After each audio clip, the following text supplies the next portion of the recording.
Infrastructure మీద ఏంటి, దాని మీద ఏమేమి ఉంది ఇప్పుడు? అది ఓన్లీ కమిషనర్ ఇన్ఫ్రాస్ట్రక్చర్ ఒక వర్టికల్ క్రియేట్ చేశారు సార్. దాంట్లో ఇంజనీర్స్ పెట్టి can you create infrastructure corporation create చేసి ఈ 1000 కోట్లు 2000 కోట్లు 4-5,000 కోట్లు బారో చేసి మొత్తం కంప్లీట్ చేసేస్తాం. గవర్నమెంట్ ఆఫ్ ఇండియా ఇచ్చే డబ్బులు ఈ డబ్బులు కూడా తీసేసుకొని మొత్తం కంప్లీట్ చేస్తాం. 3 years టార్గెట్ తీసుకున్నాం సార్. సార్ ఇప్పుడు స్కూల్స్ అన్ని we created star ranking sir based on infrastructure and ఇంకో పక్కన లెర్నింగ్ అవుట్కమ్స్ 2 చేసి సార్. సో దాన్ని బట్టి ఎక్కడైతే 1 star 2 stars ఉన్నాయో అక్కడ ఫోకస్ ముందలు పెట్టి ఈ సంవత్సరం అంతా అప్గ్రేడ్ చేసి మీరు ఏం చేయాలంటే ఒక లెవెల్ వరకు తీసుకెళ్లి ఆ కార్పొరేషన్ ద్వారా ఎంత అవసరమైతే బారో చేసి అల్యూమినా స్ట్రెంగ్తన్ చేసి వాళ్ళు కూడా ఫ్లో బ్యాక్ చేసి ఆ డబ్బులు ఆ స్కూల్ కార్పస్ కింద పెట్టి కంటిన్యూగా ఇన్ఫ్రాస్ట్రక్చర్ సాఫ్ట్ స్కిల్స్ కి ఉపయోగించుకుంటూ వెళ్తూ ఉంటాం.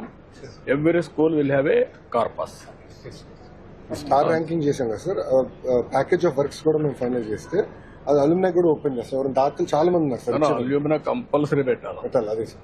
అల్యూమినా ఆర్గనైజేషన్ పెట్టేసి కంపల్సరీగా ఇన్వైట్ చేసి ఆ ప్రైడ్ ని కింద ప్రమోట్ చేస్తూ యూ విల్ మొబిలైజ్ రిసోర్సెస్. ఇవన్నీ కూడా కంప్లీట్ చేసి మీకు అసెట్స్ ఉన్నాయి. Land is a big asset, పిల్లలు is a big asset, parents is a big asset for you.